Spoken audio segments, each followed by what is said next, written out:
नमस्कार। Tunes audio में आपका स्वागत है। सोचिए अगर आपकी पूरी शख्सियत, आपका पूरा स्वभाव, आपका गुस्सा, आपकी खुशी, आपका शक सिर्फ आपके शरीर में मौजूद कुछ लिक्विड्स के बैलेंस पर टिका हो। आज से मतलब 400 साल पहले ये सिर्फ एक ख्याल नहीं था, एक बाकायदा मेडिकल थियरी थी। और शेक्सपियर के सबसे बड़े राइवल बेन जॉनसन ने इसी थ्योरी को उठाया और इंग्लिश स्टेज पर एक ऐसा तूफान खड़ा कर दिया जिसने कॉमेडी के मायने ही बदल दिए। उन्होंने एक नाटक लिखा, every man in his humour, जिसमें हर कैरेक्टर अपनी एक ही धुन, एक ही जुनून का गुलाम है। आज हम इसी नाटक की परतों को खोलने वाले हैं। हम जानेंगे कि ये कॉमेडी ऑफ ह्यूमर्स आखिर है क्या और कैसे बेन जॉनसन ने इन जुनूनी किरदारों को एक दूसरे से टकराकर लंदन की सड़कों पर एक मजेदार हंगामा खड़ा कर दिया। चलिए इस अजीब और अनोखी दुनिया में उतरते हैं। बिल्कुल, शुरू करते हैं बेन जॉनसन से। शेक्सपियर के दौर में जॉनसन एक कह सकते हैं एक अलग ही आवाज थे। जहां शेक्सपियर इंसान की भावनाओं की गहराई में उतरते थे, वहीं जॉनसन समाज पर एक सटायरिस्ट की नजर डालते थे। अच्छा, मतलब वो एक तरह के सोशल क्रिटिक थे। हाँ बिल्कुल, जो अपने नाटकों से समाज की बुराइयों और मूर्खताओं पर निशाना साधते थे।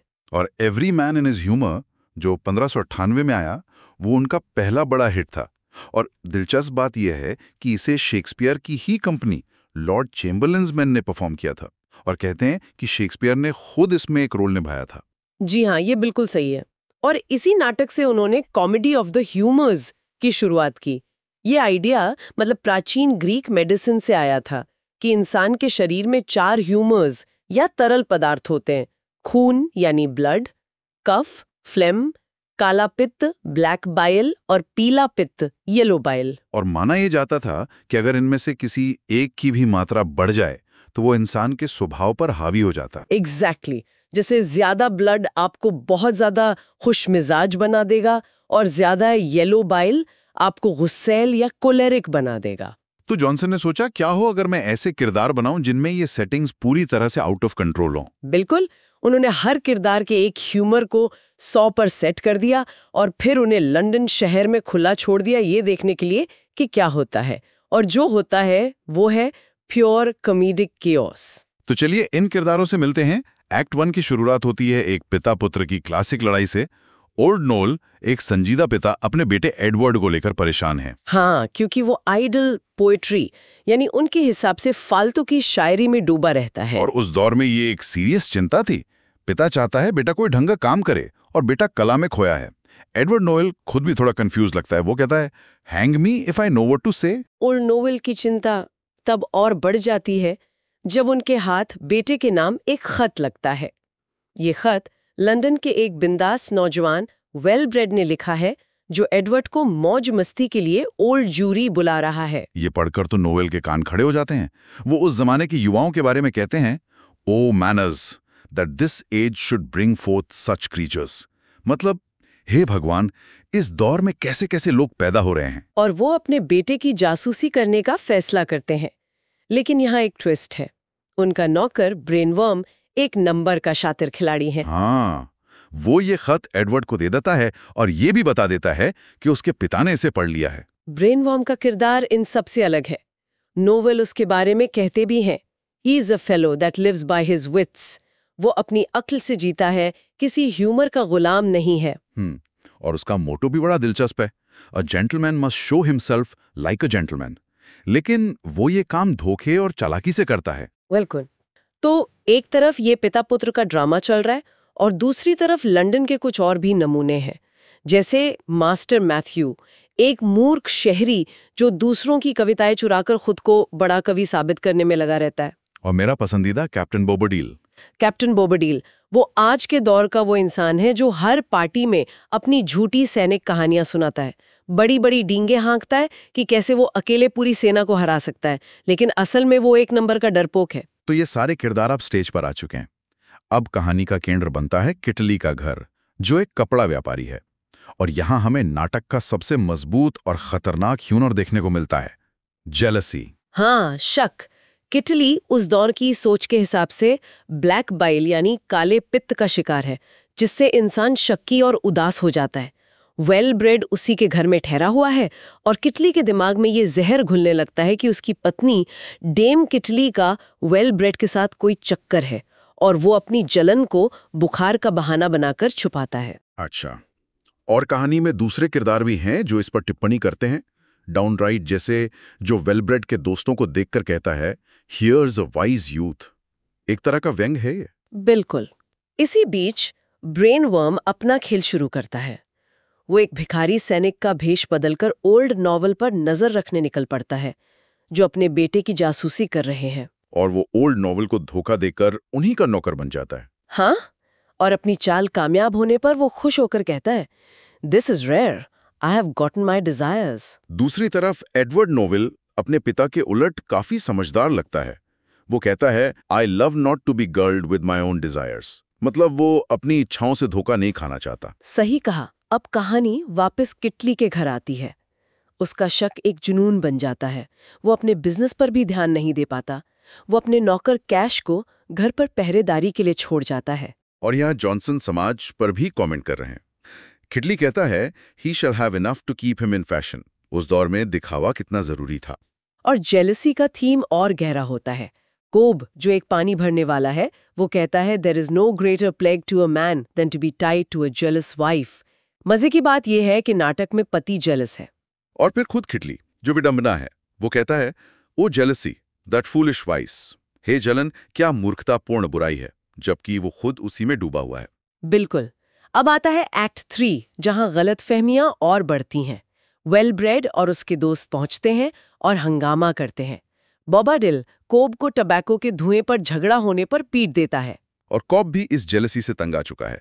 वो कहता है, a pox of all jealous heads.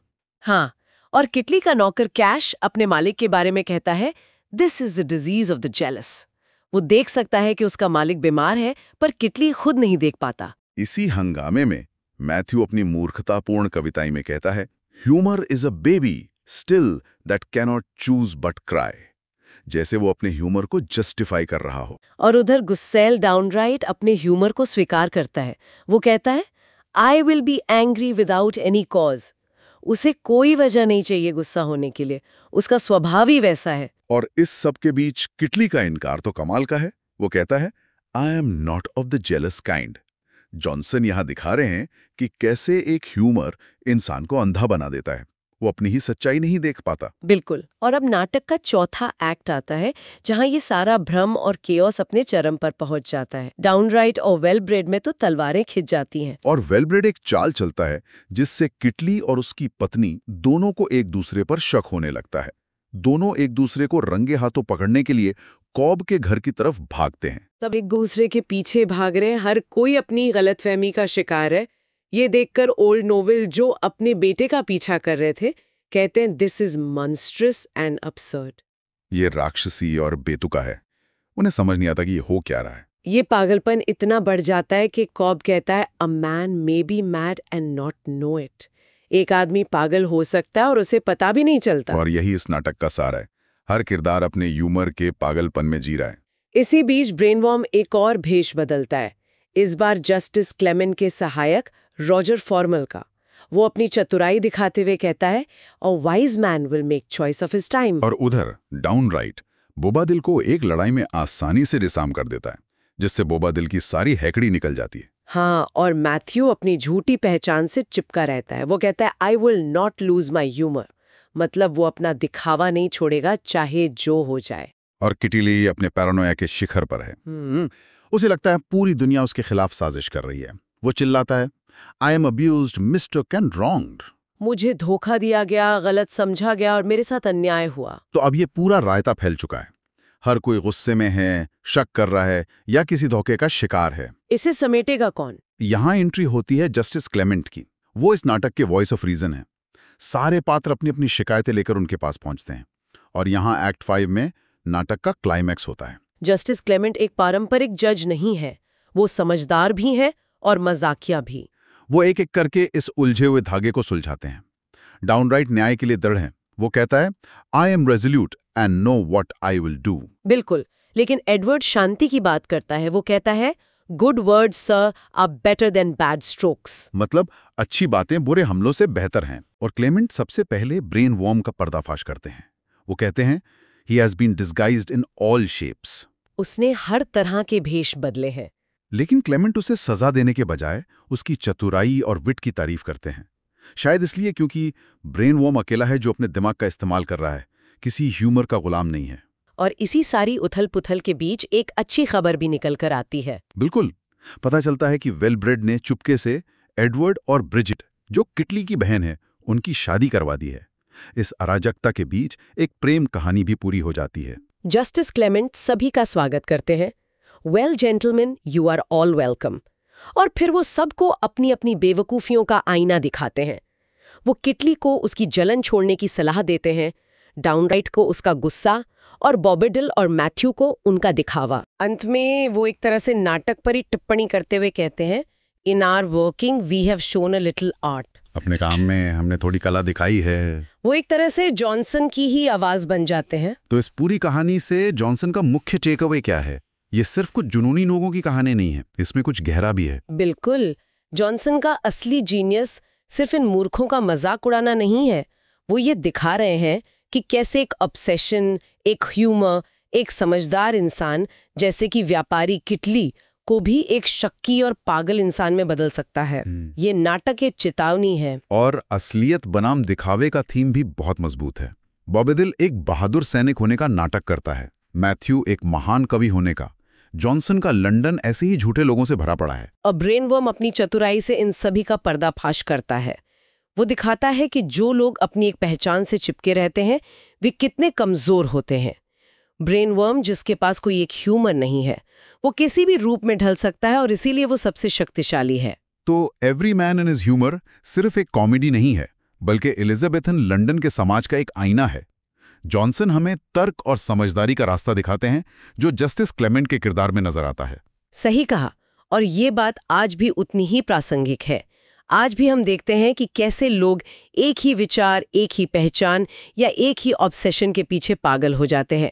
Johnson हमें 400 साल पहले ही इसके खतरों के बारे में बता गए थे। तो ये थी बेन जॉनसन के क्लासिक नाटक every man in his humour पर हमारी आज की बातचीत। हमने देखा कि कैसे एक पुरानी मेडिकल थियरी एक शानदार कॉमेडी का आधार बन सकती है। और ये भी कि शेक्सपियर के अलावा भी उस दौर में एक और मजबूत आवाज थी जो समाज को एक अलग और पैनी नजर से देख रही थी। आज के समाज के कौन से ह्यूमर्स या ऑब्सेशंस को वो अपने किरदारों में दिखाते? सोशल मीडिया लाइक्स का जुनून या हर बात पर ऑफेंड होने का ह्यूमर? सोचिएगा जरूर। उम्मीद है आपको ये चर्चा पसंद आई होगी। अगर हाँ, तो इस एपिसोड को लाइक और शेयर करें और हमारे चैनल ट्यून्स ऑडियो को सब्सक्राइब करना न भूलें। और भी जानकारीपूर्ण और महत्वपूर्ण पाठों को सुनने के लिए हमेशा ट्यून इन करते रहें।